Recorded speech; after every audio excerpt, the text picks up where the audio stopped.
I'm often invited to speak to young people in high schools, in colleges, and in universities. And one of the common questions I always get is, what do I do to get the best of results? What do I do to get a job after I graduate? What do I do to succeed? And there are many lessons that I've tried to share with young people in regard to these questions. But later on, sitting and analyzing everything, I've come to realize that the people who get the best of results, the people who get the best of jobs, the people who get and harness the best of opportunities are not the most intelligent. It is not those that have a background of riches and wealth, but it is people that are smart. And therefore, I challenge every person I meet to be smart. The question is, what is SMART? SMART is an acronym that I have coined to represent 5 great lessons of life. 5 great principles which, when you apply in your life, things will move in the direction you want them to move. S stands for select your friends carefully. It is imperative for you and I to understand that the success you are going to score in this life has everything to do with your group of association. Who are the people you keep as close advisors, as close friends? Somebody says you cannot rise higher than the friends you keep. And another person says that, you see, whenever you meet a wise person, there is a wise person nearby. And every time you meet a fool, there is a fool close by. What this means is we tend to move in associations that resonate with our level of planning, our level of thinking, our level of dreams, and our levels of attainment. Therefore, if a person thinks of moving to a new and a higher level of achievement and attainment, this person needs to change association. Any person that wants to be successful should keep around himself a group of people that are thinking success, that are talking success, that are walking success. Any person. Now, this applies across the whole sector of life. You want to be righteous, move with the righteous. You want to be just, move with the just. The Bible puts it in a very interesting way. In Proverbs, it says, he that walks with the wise will become wise, but a companion of fools will be destroyed.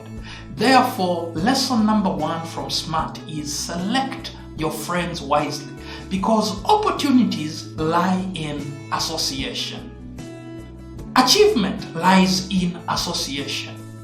Motivation lies in association. Choose your associates wisely. Number 2, manage your time wisely. I often tell people that time is the substance of which life is made. Therefore, to waste time is to waste life itself. When we say he lived for 90 years, we are simply measuring time. When we say he's old, it's a measure of time. When we say he's experienced, it's a measure of time. When we say he's an amateur, it is a measure of time. Therefore, we must understand that time is a key factor in living a life that is fulfilling, and a life that is purposeful, and a life that is worth living. How do you spend your time? Most of us spend our time on things that don't improve our skills, that don't improve our efficiency, that don't better us. Some of these things could be television. Now, it is not bad to watch television, but the question is, what are you spending your time on TV doing? I love a saying that one man actually uttered, which says, television is for appearing on and not watching. Those that watch TV end up not appearing on TV. Now, that is, of course, a funny way of putting it. But the point is, realize and ask yourself, how do I spend my time? This means every morning as you wake up, you must have a plan for the day, what you're going to do. And every day as you sleep, you must evaluate your day. How did I use my time? Did I use it on the things that matter the most? What are the things that matter to you? Did I have time for family? Did I have time for work? Did I have time for my studies? But a person must wake up different from the way any other creation wakes up. The lower creations like animals just wake up and start eating. That's the agenda, and they sleep and it ends there. A human being has a purpose for which he is created, that he must achieve. And purpose is never achieved by accident. Purpose is achieved by planning, efficient use of time. So every day, ask yourself, are you managing your time wisely?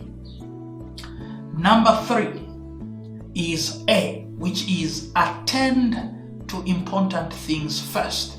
Some of us are very busy. We move around in the day doing this and that and everything. But ultimately you realize that some of the things we have spent our time on are less valuable.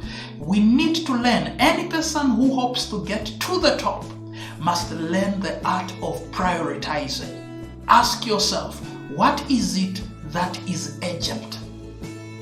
But after that question, the next question is equally pertinent. Ask yourself to say, of everything that I have here which is urgent, what is the most important? Attend to things that are important and urgent first before you go to things that are just urgent, because some things are urgent but not important. After you have attended to things that are important and urgent, then move to things that are important but not urgent. Then lastly, move to things that are urgent but not important. Then in the end, attend to things that are not urgent and not important. Immediately you swap up all this stuff. You get mixed into a life that is busy but yielding very little. The 4th lesson is R. Remember, be smart. R.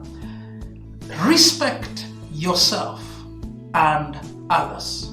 There is no person whose legacy will live long who does not respect himself. What do I mean? By respecting yourself, the first thing you do is to respect your body. Do not take in things that are going to damage your health, because if you are not healthy, it becomes very hard for you to apply yourself fully, whether it is to technical stuff where you need to think, or it is physical stuff where you need to engage physically. With a body that is ailing, it becomes very hard to achieve these things. So protect your health, guard your health. And you do this by respecting your body. You will not take in substances that damage you. You will not watch stuff that damages your intellectual capacity. You will not listen to music that damages your intellect. You will not listen to anything that compromises either your psychological being or your physiological being. So respect yourself.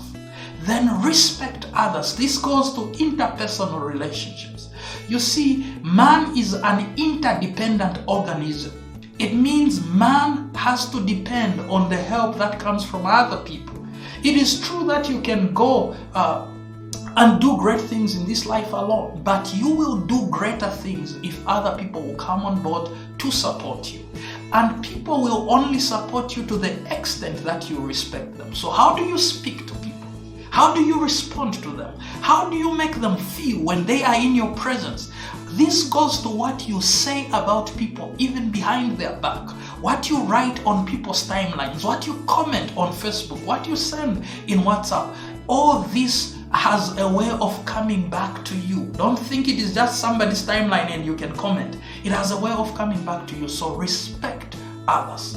The last lesson, which is T, is tell God all your plans, your fears, your programs, and your problems. You see, friends, we must realize that above all the activities of life, there is a higher being who oversees and sees everything, who orders things and determines the seasons, and this is God. There are doors you can open, yes, by your genius, by your intellect, by your capability and your connections and your network. But there are doors you cannot open, which can only be opened by supernatural intervention, and that is where God needs to come in. You can study all you can for an exam, but it is possible that the lecturer will ask questions on a section you did not study. Therefore, you need the wisdom of God to guide you on what it is that you must study. You can actually think you understand a lady you want to marry very well, but there are certain things about herself that can only be revealed to you by the intervention of God, so that you don't make a life mistake. Therefore, in everything, sometimes life will hit you hard. It will crumble you to your knees. You are going to face disappointment and rejection and failure. I do not know a better way of handling such things as speaking to God. Therefore, every day as you wake up in the morning, tell God about everything that you're doing in your life. And every day before you sleep, tell God about everything you are doing in your life. So I'll summarize it and say, be smart. Select your friends wisely. Manage your time wisely. Attend to important things first. Respect yourself and others. And tell God everything about your life. May God bless you as you choose to be smart.